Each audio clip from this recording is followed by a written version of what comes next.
Well, when the calls threaten to rape you, drop them like it's hot.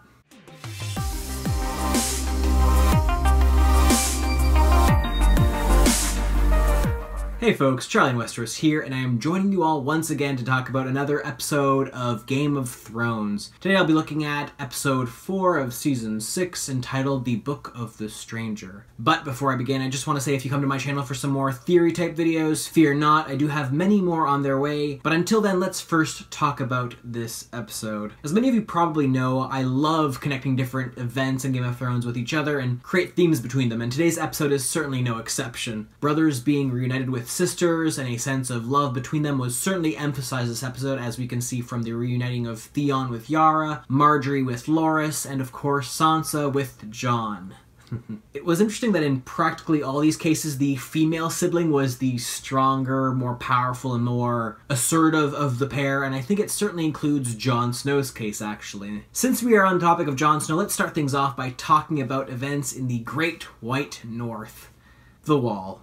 So just like all the other brothers of this episode, Jon Snow did irritate me a bit with his whole whining about not being the Lord Commander of the Night's Watch, in spite of still hanging around there, but I did like the fact that Sansa's determination, coupled with the nice little pink letter Ramsay Bolton sent, does look like it's driven him to finally act on behalf of his family. That aside, there were a lot of strange, awkward moments with events at the Wall this episode, including the weird three-way quasi-confrontation between Brienne, Davos, and Melisandre, as it did seem a little strange that the Onion Knight only now in episode 4 of season 6 decided to ask Melisandre what happened to Princess Shireen last season. The awkwardness of their discussion did, however, pale in comparison to Tormund's apparent interest in Brienne during their meal. I do think it was a funny little reference to an earlier part of the series when Tormund was talking about how he slept with a bear once, in conjunction with the time Brienne was forced to fight against a bear in a pit during an earlier episode entitled The Bear and the Maiden Fair, and that certainly made for a nice little Easter egg in this episode. Also, the fact that Ramsay kills Osha this episode makes me dislike my cousin, this character, even more than I already do, and I'm sure looking forward to some Stark, Wildling, and Vale Lord payback against him. Moving things along to other parts of Westeros, I want to talk about events at King's Landing. Now, we discovered quite a bit more about the High Sparrow's past from his conversation with Marjorie, although for a bit it seemed like she was being swayed to the cause. I was very happy to see that she is still fighting against the High Sparrow's attempts at converting her, considering her talk with Sir Loras, her brother. The manner the High Sparrow spoke to Marjorie about his own life in such an earnest way still makes me think he is hiding something crucial about his own past, and the true reasons as to what is driving him to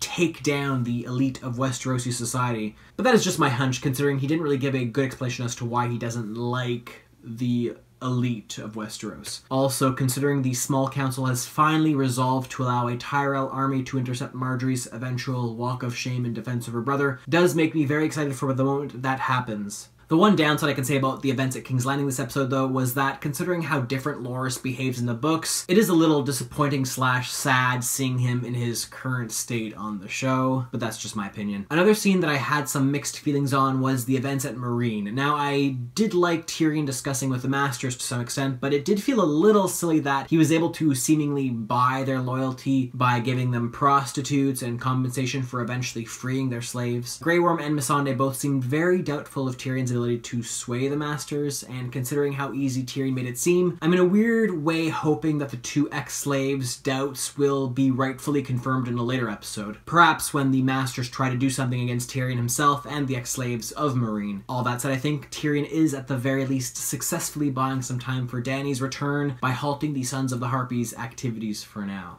Alrighty, let's move on to the main storyline for this episode with Daenerys. Now, I was shocked for a number of reasons by her scene at Vaes Dothrak, because, for one thing, although she resisted fire at the end of the first season, I didn't realize she was in fact still or permanently resistant to fire from the get-go, since I'd always assumed the scene when her dragons were born was actually due to a spell by Mirri Maz Duur. So needless to say, this scene pleasantly took me by surprise, especially considering so many of us were expecting Drogon to come in and save the day once once again. I also really enjoyed the fact that Daenerys was finally able to act on her own for the first time in a long while without the help of her dragons. Now, I know many fans are suspecting this is a sign of her Targaryen madness coming out of her, given the intense way she burned down the Dothraki calls. And while I can see where they are coming from when they say this, I don't think that was the intention in this case for the TV show. And I am not saying that because I'm a Daenerys fan, at least not only because of that. I don't think it's any secret that the show creators are also fans of her character, so I suspect this scene was built up to emphasize the way in which her story is meant to contrast Jon Snow's storyline. Last episode, when the wildlings saw Jon Snow coming back to life, they basically saw him as a god, and I think Daenerys being completely fireproof, this episode was meant to show that the Dothraki now view her as a god, since her story is pretty much in direct parallel to Jon Snow's, and these two characters, I think, are likely meant to meet up at some point once their own storylines are resolved in the North and Slaver's Bay, respectively. The scene with Dany emerging from the burning building unharmed and naked also contrasts with Cersei's own walk of atonement last season quite well as well.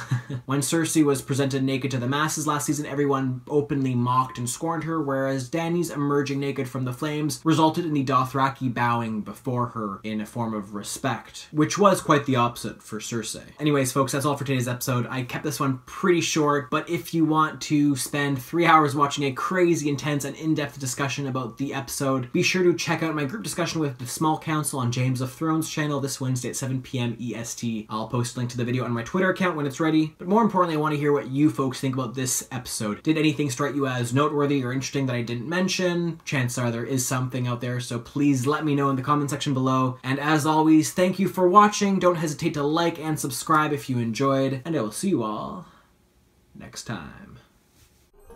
In the name of our king.